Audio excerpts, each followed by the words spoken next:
अरे भाई मुझे गोली लग गई। अबे किसने मारी तुझे गोली? तुमने। अरे नहीं भाई, मैंने तुझे गोली नहीं मारी, मेरे पास तो बंदूक भी नहीं है। फिर किसने मारी मुझे गोली? अरे भाई मुझे नहीं पता तुझे किसने गोली मारी है। तुम्हें नहीं पता? तो फिर भाई मुझे गोली किसी ने नहीं मारी है। ठीक है मैं चलता हूँ।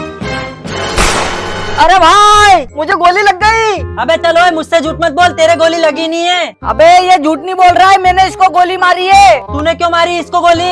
ये मेरा सबसे बड़ा दुश्मन है, चल मेरे साथ। अबे ओए, मैं एक पुलिस वाला हूँ, तूने इसको गोली मारी, अब मैं तुझे सजा दूंगा पूरे 5 साल की। अबे ओए तू पुलिस वाला है, मेरे को पुलिस वाले से बहुत डर लग रहा, अब तो मैं भाग रहा हूँ। चल बे ओए, तू भी अपने घर को निकल। ठीक है भाई। अरे भाई मैं अपने घर को कैसे जाऊँ, मुझे तो गोली लगी हुई है। चल तो तू एक काम कर, तू घर मत जा, तू यहाँ से सीधा शमशान घाट जा। अरे भाई मैं मरा हुआ थोड़ी हूँ जो शमशान घाट जाऊँ, मैं तो जिंदा हूँ। हैं तू जिंदा है? ले बेटा अब तू मर गया, अब चला जा शमशान घाट। हाँ ठीक है भाई, अब मैं मर गया, अब मैं जा रहा हूँ शमशान घाट।